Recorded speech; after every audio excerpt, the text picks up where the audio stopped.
Hi, ನಾನು Praveen from colour grading Kannada.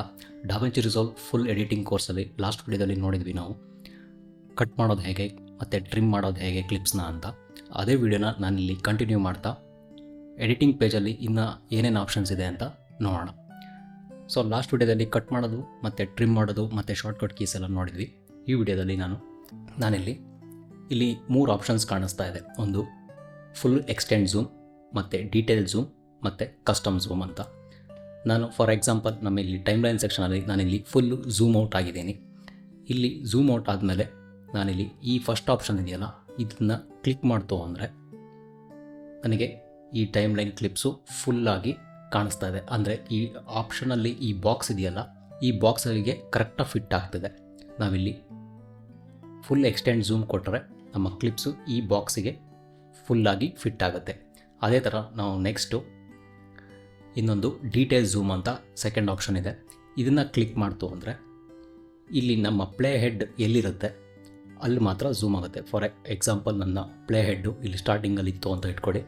ನಾನಿಲ್ಲಿ detail ಝೂಮಿಗೆ click ಮಾಡ್ತು ಅಂದರೆ ನನ್ನ ಪ್ಲೇ ಹೆಡ್ ಎಲ್ಲಿದೆ ಅಲ್ಲಿ ಮಾತ್ರ ಝೂಮ್ ಆಗುತ್ತೆ. ನೆಕ್ಸ್ಟು ಥರ್ಡ್ ಆಪ್ಷನ್ನು ಇಲ್ಲಿ ಕಸ್ಟಮ್ ಝೂಮ್ ಅಂತ ಇದೆ.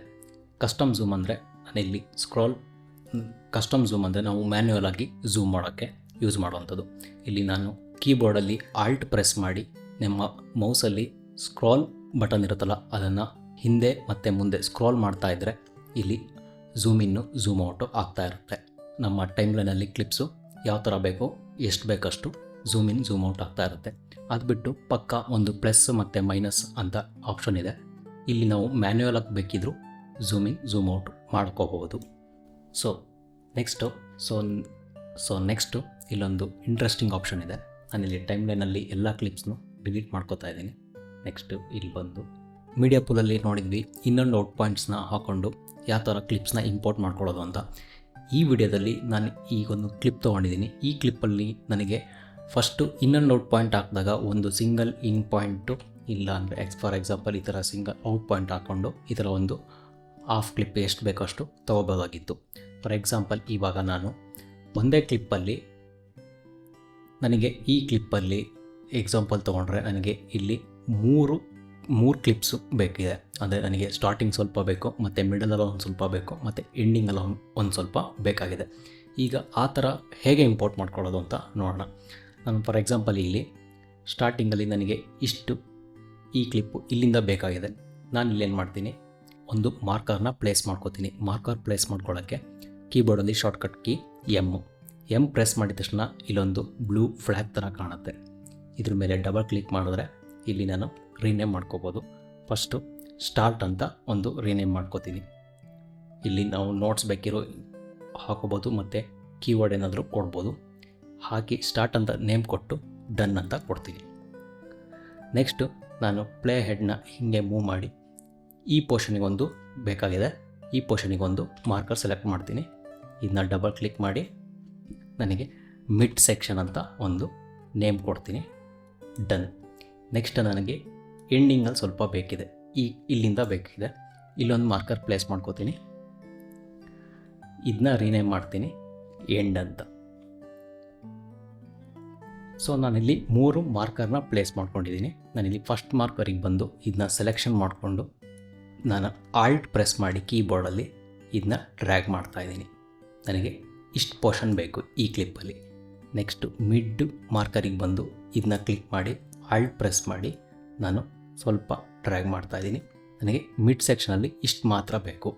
ಅದೇ ಥರ ನಾನು ಎಂಡ್ ಸೆಕ್ಷನಿಗೆ ಬಂದು ಸೆಲೆಕ್ಷನ್ ಮಾಡಿಕೊಂಡು ಮಾರ್ಕರ್ನ ಇದನ್ನ ಡ್ರ್ಯಾಗ್ ಮಾಡ್ತಾಯಿದ್ದೀನಿ. ಇಷ್ಟು ಸೆಕ್ಷನ್ ಮಾತ್ರ ಬೇಕು ನನಗೆ ಒಂದೇ ಕ್ಲಿಪ್ಪಲ್ಲಿ. ನಾನಿಲ್ಲಿ ಎಂಡಲ್ಲಿ ಸ್ಟಾರ್ಟಲ್ಲಿ ಒಂಚೂರು ಮತ್ತು ಮಿಡ್ಡಲ್ಲಿ ಒಂಚೂರು ಮತ್ತು ಎಂಡಿಂಗಲ್ಲಿ ಒಂಚೂರು ಮಾತ್ರ ಬೇಕಾಗಿದೆ. ಒಂದೇ ಕ್ಲಿಪ್ಪು, ಅದರಲ್ಲಿ ಪಾರ್ಟ್ ಬೈ ಪಾರ್ಟ್ ಬೇಕಾಗಿದೆ. ನಾನಿವಾಗ ಈ ಕ್ಲಿಪ್ನ ಡ್ರ್ಯಾಗ್ ಮಾಡಿ ಟೈಮ್ಲೈನಿಗೆ ಹಾಕ್ಕೊಂಡ್ರೆ ನೀವು ಅಬ್ಸರ್ವ್ ಮಾಡ್ತಾ ಇರ್ಬೋದು. ಸ್ವಲ್ಪ ದೊಡ್ಡದು ಮಾಡ್ಕೋತೀನಿ. ಇಲ್ಲಿ ನೋಡ್ತಾ ಇದ್ದೀವಲ್ಲ, ಟೈಮ್ಲೈನಲ್ಲಿ ಇಲ್ಲಿ ಮಾರ್ಕರ್ಸ್ ಕ್ರಿಯೇಟ್ ಆಗಿದೆ. ನಾನಿಲ್ಲಿ ಇದರಿಂದ ಏನು ಅಡ್ವಾಂಟೇಜ್ ಇದೆ ಅಂದರೆ ನಾನಿಲ್ಲಿ ಮಾರ್ಕರ್ನ ಪ್ಲೇಸ್ ಮಾಡಿಕೊಂಡು ಬ್ಲೇಡ್ ಟೂಲಲ್ಲಿ ನಾನು ಇದನ್ನ ಕಟ್ ಮಾಡ್ಕೋಬೋದು. ಎಷ್ಟು ಬೇಕಷ್ಟು ಎಲ್ಲೆಲ್ಲಿ ಮಾರ್ಕರ್ ಪ್ಲೇಸ್ ಮಾಡಿದೆ ಅಲ್ಲಿಗೆ ಕಟ್ ಮಾಡ್ಕೋಬೋದು. ಆದರೆ ಇನ್ನೊಂದು ಇಂಟ್ರೆಸ್ಟಿಂಗ್ ಏನಂದರೆ ನಾನಿಲ್ಲಿ ಮೀಡಿಯಾ ಪೂಲಿಗೆ ಬಂದು ಈ ಮೀಡಿಯಾ ಪೂಲಲ್ಲಿ ನಾನಿಲ್ಲಿ ತಮ್ನೇಲ್ ವ್ಯೂಸಲ್ಲಿದ್ದೀನಲ್ಲ ಇದನ್ನು ಲೀಸ್ಟ್ ವ್ಯೂಸಿಗೆ ಮಾಡ್ಕೋತೀನಿ. ಲೀಸ್ಟ್ ವ್ಯೂಸಿಗೆ ಮಾಡ್ಕೊಂಡಾದ್ಮೇಲೆ ನನಗೆ ನಾರ್ಮಲ್ ಕ್ಲಿಪ್ಸು ಮಾಮೂಲಿ ಹಿಂಗೆ ಕಾಣಿಸ್ತಾ ಇದೆ. ಬೇರೆ ಕ್ಲಿಪ್ಸ್ ಎಲ್ಲ ನಾರ್ಮಲಾಗಿ ಕಾಣಿಸ್ತಾ ಇದೆ. ಆದರೆ ನಾನು ತೊಗೊಂಡಿದ್ದ ಕ್ಲಿಪ್ಪು, ಮಾರ್ಕ್ ಮಾಡ್ಕೊಂಡಿದ್ದ ಕ್ಲಿಪ್ಪು ಮಾತ್ರ ಒಂದು ಆ್ಯರೋ ಮಾರ್ಕಲ್ಲಿ ಕಾಣಿಸ್ತಾ ಇದೆ. ಇಲ್ಲಿ ಇದನ್ನು ಕ್ಲಿಕ್ ಮಾಡ್ತು ಅಂದರೆ ನಾನು ಹಾಕಿದ್ದು ಮಾರ್ಕರ್ಸ್ ಇದೆಯಲ್ಲ ಅದು ಇಲ್ಲಿ ರೀನೇಮ್ ಆಗಿರುತ್ತೆ. ಇಲ್ಲಿ ನಾನು ಇದನ್ನ ಡಿಲೀಟ್ ಮಾಡ್ಕೋತೀನಿ. ಇಲ್ಲಿ ಸ್ಟಾರ್ಟು, ಮಿಡ್, ಎಂಡ್ ಅಂತಿದೆಯಲ್ಲ ಈ ಮೂರನ್ನು ಸೆಲೆಕ್ಷನ್ ಮಾಡಿಕೊಂಡು ಕಂಟ್ರೋಲ್ ಪ್ರೆಸ್ ಮಾಡಿ ಇದನ್ನ ನನ್ನ ಟೈಮ್ ಲೈನಿಗೆ ತೊಗೊಂಬಂದರೆ ನಾನು ಏನು ಮಾರ್ಕ್ ಮಾಡಿ ಕಟ್ ಮಾಡಿದ್ನಲ್ಲ ಇಲ್ಲಿ ಟೈಮ್ ಲೈನಲ್ಲಿ ಅದು 3 ಕ್ಲಿಪ್ಸು ಇಲ್ಲಿ ಬಂದು ಕೂತಿದೆ.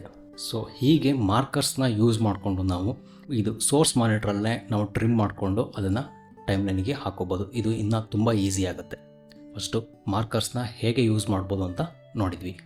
ಸೊ ನೆಕ್ಸ್ಟು ನೀವಿಲ್ಲಿ ಅಬ್ಸರ್ವ್ ಮಾಡ್ಬೋದು, ನಾನು ಯಾವುದೇ ಕ್ಲಿಪ್ಸ್ನ ತೊಗೊಂಡು ಇಲ್ಲಿ ಟೈಮ್ ಲೈನಿಗೆ ಹಾಕ್ಕೊಂಡ್ರೆ ವಿತ್ ಆಡಿಯೋ ಕ್ಲಿಪ್ ಬರ್ತಾ ಇದೆ. ಈಗ ನಾನು ಇದನ್ನ ಮೂವ್ ಮಾಡಿದ್ರು, ಈ ವಿಡಿಯೋ ಕ್ಲಿಪ್ನ ಮೂವ್ ಮಾಡಿದ್ರು ಇಲ್ಲಿ ಆಡಿಯೋ ಕ್ಲಿಪ್ಪು ಸಮೇತ ಮೂವ್ ಆಗ್ತಾ ಇದೆ. ಸೊ ಇದು ಹೇಗೆ ಅಂದರೆ, ಈಗ ವಿಡಿಯೋ ಕ್ಲಿಪ್ಪಿಗೆ ನಮ್ಮ ಆಡಿಯೋ ಕ್ಲಿಪ್ಪು ಲಿಂಕ್ ಆಗಿರುತ್ತೆ. ಇಲ್ಲೊಂದು ಚೈನ್ ಲಿಂಕ್ ಥರ ಒಂದು ಆಪ್ಷನ್ ಕಾಣಿಸ್ತಾ ಇದೆಯಲ್ಲ, ಇದು ಲಿಂಕ್ ಆಗಿದೆ. ಇದು ಎರಡನ್ನೂ ಚೇಂಜ್ ಮಾಡಬೇಕು, ಲಿಂಕ್ ಚೇಂಜ್ ಮಾಡಬೇಕು ಅಂದರೆ ರೈಟ್ ಕ್ಲಿಕ್ ಮಾಡಿ ಇಲ್ಲಿ ಲಿಂಕ್ ಕ್ಲಿಪ್ಸ್ ಅಂತ ಒಂದು ಆಪ್ಷನ್ ಇರುತ್ತೆ. ಇದನ್ನು ಕ್ಲಿಕ್ ಮಾಡ್ತು ಅಂದರೆ ಈ 2 ಕ್ಲಿಪ್ಪು ಸಪ್ರೇಟ್ ಆಗುತ್ತೆ. ಅಂದರೆ ಇಲ್ಲಿ ಆಡಿಯೋ ಸಪ್ರೇಟ್ ಆಯಿತು ಮತ್ತು ವಿಡಿಯೋ ಸಪ್ರೇಟ್ ಆಯಿತು. ಈಗ ನಾವು ಬೇಕಿದ್ರೆ ಆಡಿಯೋನ ಬೇರೆ ಕಡೆನಾರು ಹಾಕೋಬೋದು, ವಿಡಿಯೋ ಬೇರೆ ಕಡೆ ಹಾಕೋಬೋದು. ಇಲ್ಲಿ ಈ ಥರ ಒಂದು ಆಪ್ಷನ್ ಇದೆ ಮಾಡೋಕ್ಕೆ. ನೆಕ್ಸ್ಟು ಇಲ್ಲಿ ನಾನು ಕ್ಲಿಪ್ಪು ತೊಗೊಂಡು ಬಂದಿದ್ದ ತಕ್ಷಣ ಲಿಂಕ್ ಆಗಿ ಬರ್ತಾ ಇದೆ.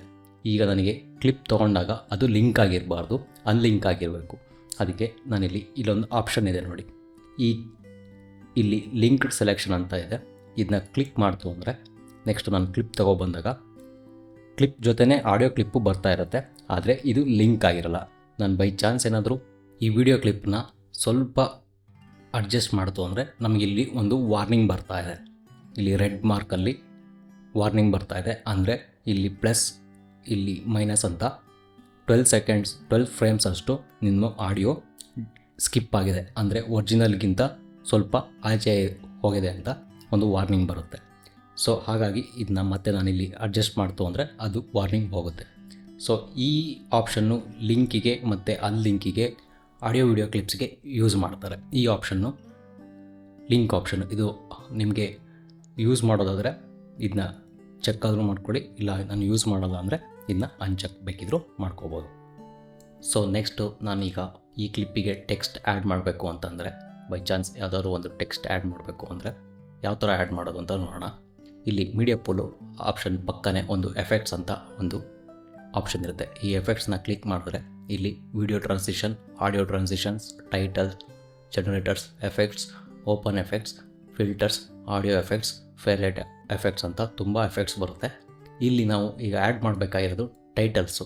ಅಂದರೆ ಟೆಕ್ಸ್ಟ್ ಆ್ಯಡ್ ಮಾಡಬೇಕಂದ್ರೆ ನಾವು ಟೈಟಲ್ಸಿಗೆ ಹೋಗಿ ಇಲ್ಲಿ ನೋಡಿದ್ರೆ ನಮಗೆ ತುಂಬ ಟೈಟಲ್ಸು ಆಪ್ಷನ್ಸು ಸಿಗುತ್ತೆ. ನಿಮ್ಮ ಡಾವೆಂಚಿಲಿ ಇಷ್ಟೊಂದು ಆಪ್ಷನ್ಸ್ ಇರಲ್ಲ, ಇದು ನಾನು ಲೋಡ್ ಮಾಡ್ಕೊಂಡಿರೋದು ಎಕ್ಸ್ಟ್ರಾ. ಇಲ್ಲಿ ಕೆಲವೊಂದು ಫ್ಯೂಷನ್ ಟೈಟಲ್ಸ್ ಇರುತ್ತೆ ಮತ್ತು ಇಲ್ಲಿ ಮಾಮೂಲಿ ಕಸ್ಟಮ್ ಟೈಟಲ್ಸು ಇರುತ್ತೆ. ನಾವೀಗ ಬೇಸಿಕ್ಕಾಗಿ ಒಂದು ಟೈಟಲ್ಸ್ನ ಆ್ಯಡ್ ಮಾಡಬೇಕು ಅಂತಂದರೆ ನಾನಿಲ್ಲಿ ಒಂದು ಟೆಕ್ಸ್ಟ್ ತೊಗೋತೀನಿ. ಟೆಕ್ಸ್ಟ್ ತೊಗೊಂಡು ಇಲ್ಲಿ ಒಂದು ಓವರ್ಲೇ ಥರ ಬರುತ್ತೆ, ಇಲ್ಲಿ ಪ್ಲೇಸ್ ಮಾಡ್ಕೋತೀನಿ. ಹಿಂಗೆ ಪ್ಲೇಸ್ ಮಾಡ್ಕೊಂಡಾದ್ಮೇಲೆ ನಾವಿಲ್ಲಿ ಒಂದು ಬೇಸಿಕ್ ಟೈಟಲ್ ಅಂತ ಫಸ್ಟೇ ಆಪ್ಷನ್ ಇರುತ್ತೆ. ಇದನ್ನ ಚೇಂಜ್ ಮಾಡ್ಕೋಬೇಕು ಅಂದರೆ ಇಲ್ಲಿ ಬಂದಾಗ ನಿಮ್ಮ ರೈಟ್ ಸೈಡಿಗೆ ಬಂದರೆ ಇಲ್ಲಿ ಒಂದು ಇನ್ಸ್ಪೆಕ್ಟರ್ ಟ್ಯಾಬ್ ಅಂತ ಒಂದಿರುತ್ತೆ. ಇಲ್ಲಿ ನಾನು ನೆಕ್ಸ್ಟ್ ಹೇಳ್ತೀನಿ, ಇದು ಕ್ಲಿಪ್ಪಿಗೆ ಏನು ಚೇಂಜಸ್ ಬೇಕು ಅದನ್ನು ಮಾಡೋಕ್ಕೆ ಇನ್ಸ್ಪೆಕ್ಟರ್ ಟ್ಯಾಬ್. ಅದನ್ನೇ ನಾವು ಇಲ್ಲಿ ಟೈಟಲಿಗೆ ಸೆಲೆಕ್ಟ್ ಮಾಡಿದ ತಕ್ಷಣ ಇಲ್ಲಿ ಟೈಟಲಿಗೆ ಚೇಂಜ್ ಆಗುತ್ತೆ. ಇಲ್ಲಿ ಟೈಟಲಿಗೆ ಚೇಂಜ್ ಆಗಿದ ತಕ್ಷಣ ನಮಗಿಲ್ಲಿ ಬೇಸಿಕ್ ಟೈಟಲ್ ಅಂತ ಇದೆ. ಇದನ್ನ ಬೈ ಚಾನ್ಸ್ ನಾವು ಎಕ್ಸಾಂಪಲಿಗೆ ರಿನೇಮ್ ಮಾಡ್ಕೊಳ್ಳೋದಾದರೆ